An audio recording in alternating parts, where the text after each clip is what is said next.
আপনার পায়ে ধরি, আপনি আমার সাথে এমন করবেন না। আপনি রুম থেকে বের হয়ে যান।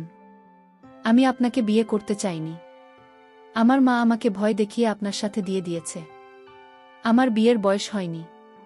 আপনি কিছু করলে আমি কিন্তু মরে যাব। আমার স্ত্রীর এমন কথা শুনে আমি রাগান্বিত হয়ে গেলাম, আর তাকে জুড়ে একটা থাপ্পড় মারলাম। তারপর সে জ্ঞান হারিয়ে ফেলল। আমি তাকে হাসপাতালে নিয়ে গেলাম। তারপর ডাক্তার বলল, আপনার স্ত্রী মা হতে চলেছে। আমি ডাক্তারের কথা শুনে চোখে ঝাপসা দেখতে লাগলাম, কারণ তাকে তো আজই আমি বিয়ে করে এনেছি। তাহলে সে কিভাবে মা হতে চলেছে? বাকিটা গল্প তাই বলছি। হ্যালো বন্ধুরা, কেমন আছো তোমরা সবাই? আমি তোমাদের সবার প্রিয় কেয়া আপু, তোমাদের জন্য নিয়ে এলাম একটা নতুন গল্প। আজকের গল্পটা শুনলে তোমাদের 100% হাত নাড়াতে হবে। প্রতিদিন নিয়মিত ঘোপাগপির গল্প পাওয়ার জন্য আর আমার সাথে কথা বলতে চাইলে আমার চ্যানেলটি সাবস্ক্রাইব করে নোটিফিকেশন বেলটি অল করে রাখুন। তো গল্পটি শুরু করা যাক। 13 বছরের কিশোরী রোগী নিজের সদ্য বিবাহিত স্বামীর জন্য অপেক্ষা করছে বাসর ঘরে বসে। ভয়ে তার গলা শুকিয়ে আছে রীতিমতো। গুন্ডা ছেলের সাথে বিয়ে দিয়েছে তার পরিবার। এসব তার বরবোন থেকে শুনেছে রুবি। লাল টুকটুকে শাড়ি পরে আছে মেয়েটি।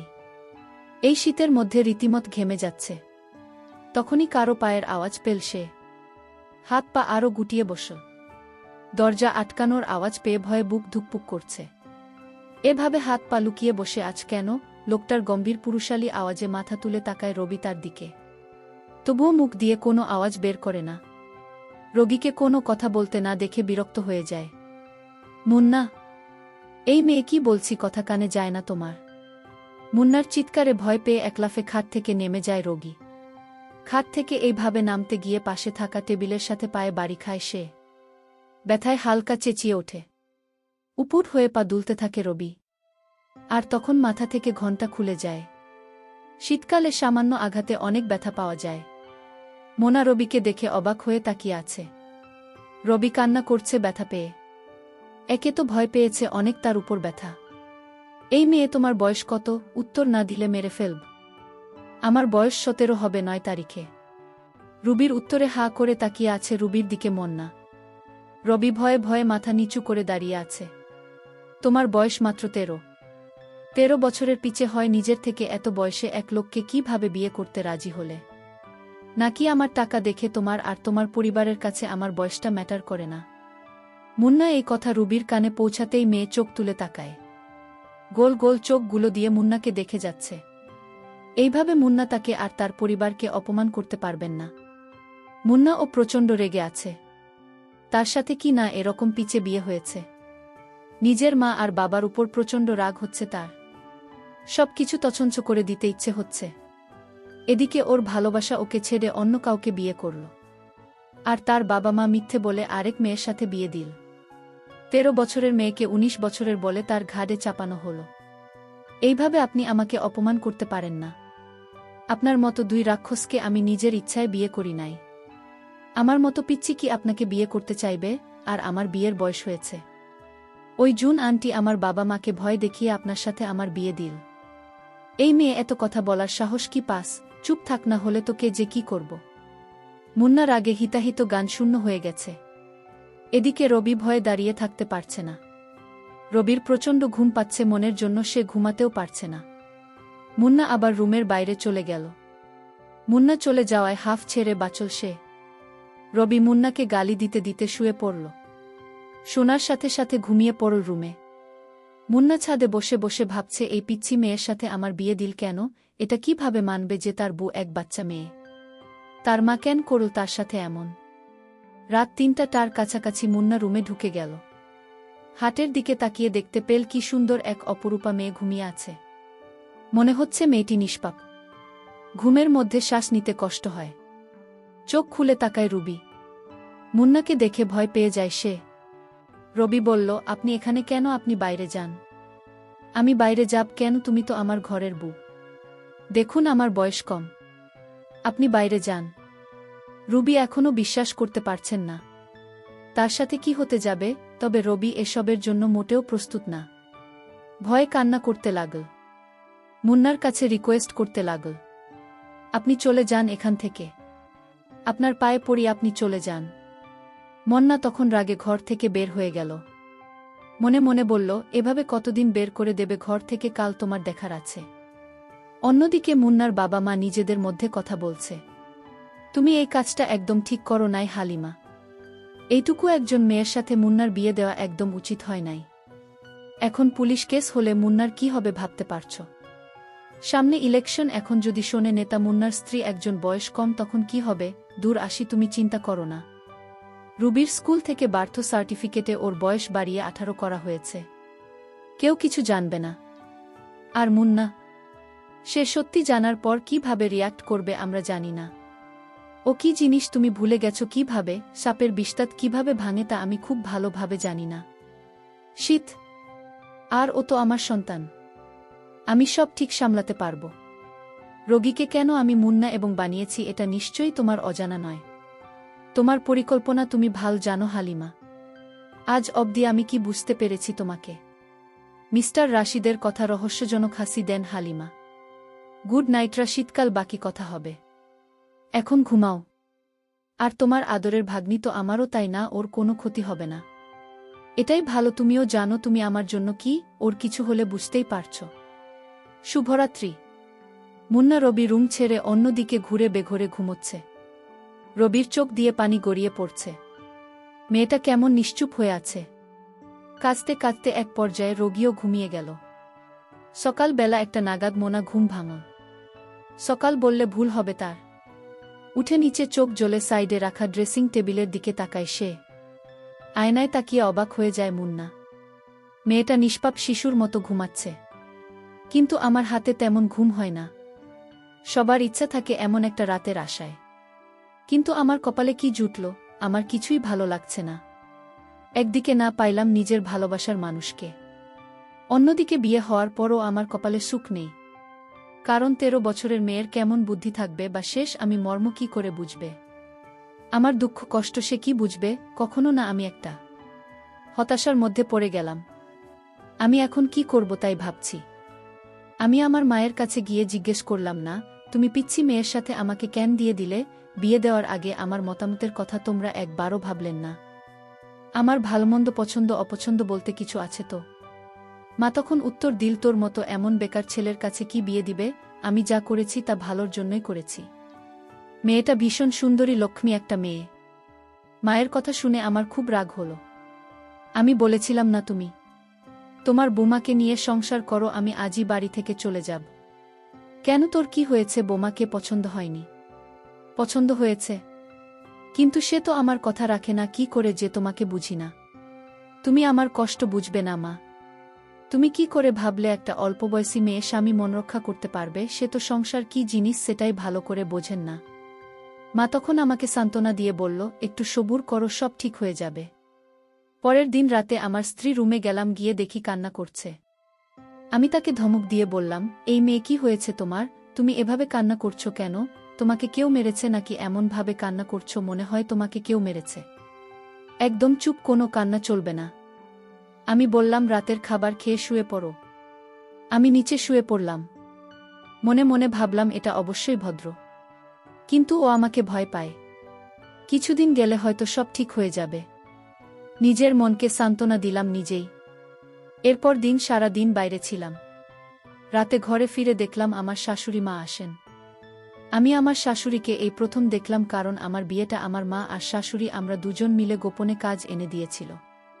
কিন্তু আমার মা বুঝতে দেয় না যে এটা তোর শাশুড়ি আম্মা। আমি আজ শাশুড়ি আমাকে দেখে চমকে উঠলাম। শাশুড়ি আমার বয়স খুবই কম। আমার কাছে মনে হচ্ছিল আমার বউ আর শাশুড়ি আমরা দুই বোন। আসলে বিষয়টা আমার কাছে রহস্যজনক। এটা কি করে সম্ভব? আমি কিছুতেই বিশ্বাস করতে পারছি না এটা আমার শাশুড়ি আম্মা হতে পারে। আমি আমার শাশুড়ি আমাকে সালাম করলাম। শাশুড়িমা বললেন, কেমন কাটছে তোমাদের বিয়ের জীবন? ভালো কাটছে না শাশুড়ি আম্মা আমাদের বিয়ের জীবন? আপনারা কেমন আমার কাছেই অল্প বয়সী মেয়েকে বিয়ে দিলে? যে সংসার কি জিনিস সেটাই ভালো করে বোঝেন না। আর আমারে দেখলে তো আপনার মেয়ের কান্না শুরু করে দেয়। ঠিক আছে বাবা, আমি আমার মেয়েকে আজ বুঝিয়ে সব বলে দেব।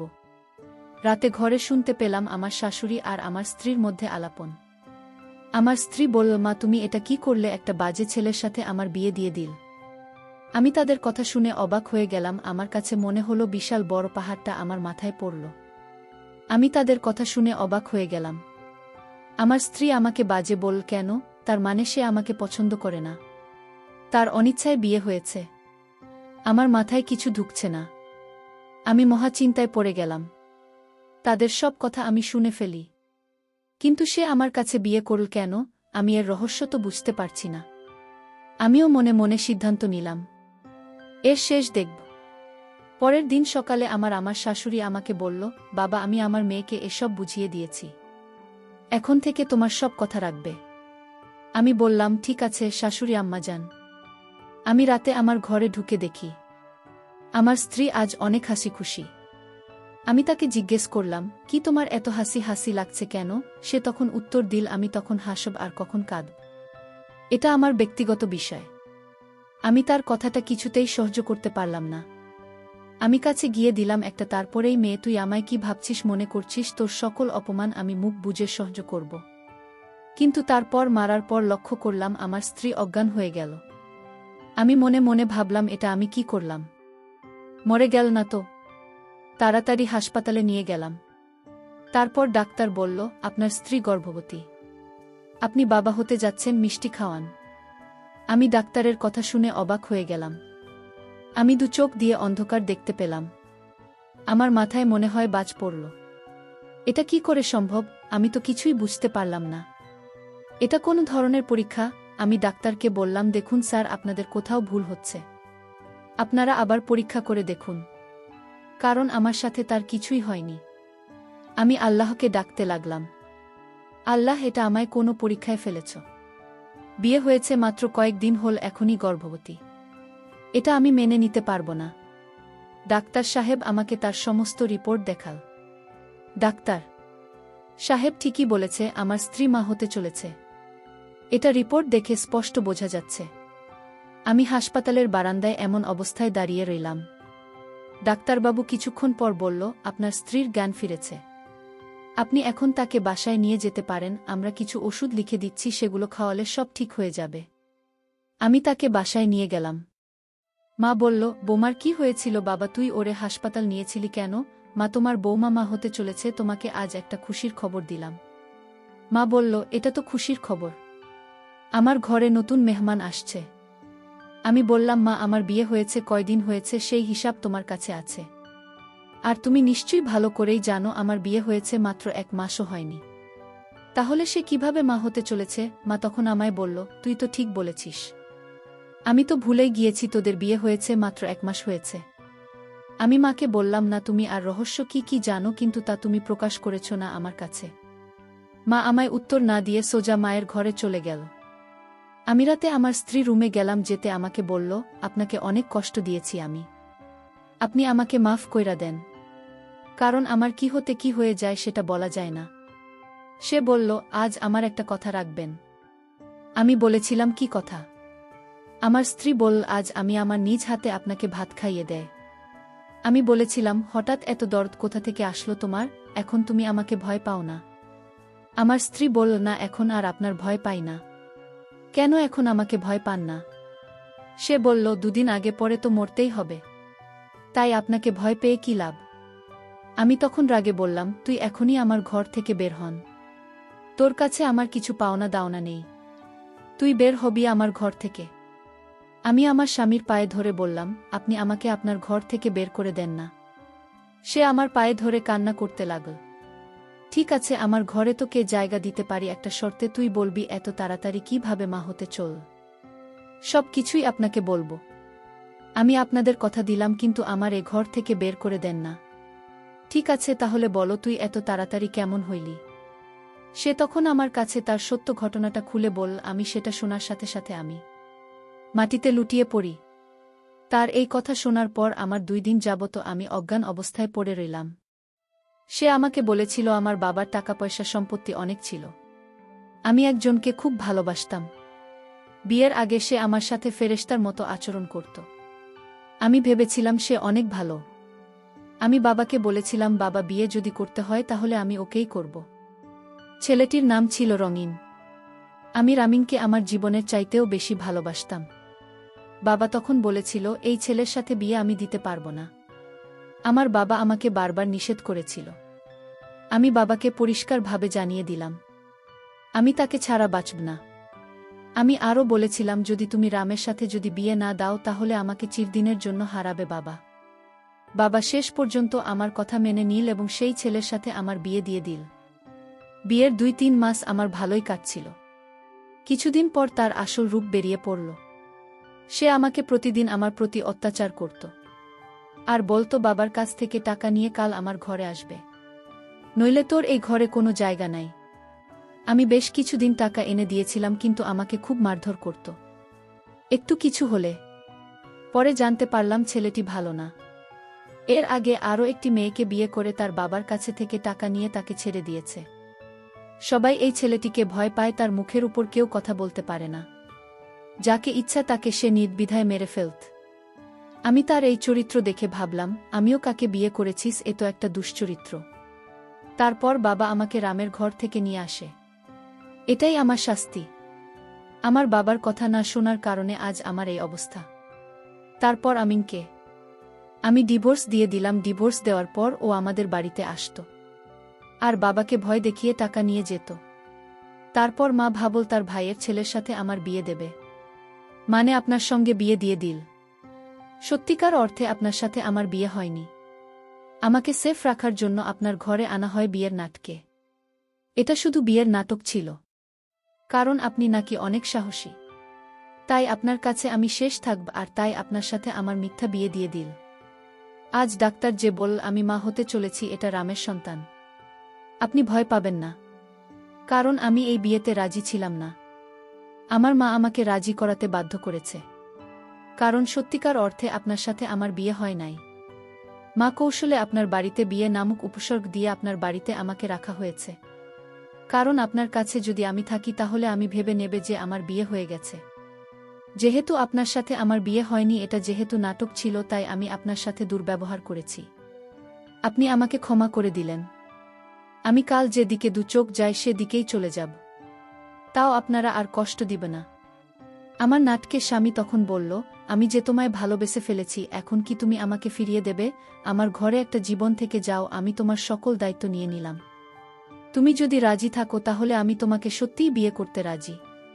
ওর কথা শুনে মনে হলো আমি আবার নতুন একটা জীবন পেয়েছি। তারপর বাকি জীবনটা তার ঘরেই কাটিয়ে দিলাম। প্রিয় বন্ধুরা, গল্পটি ভালো লাগলে অবশ্যই কমেন্ট করে জানাবেন।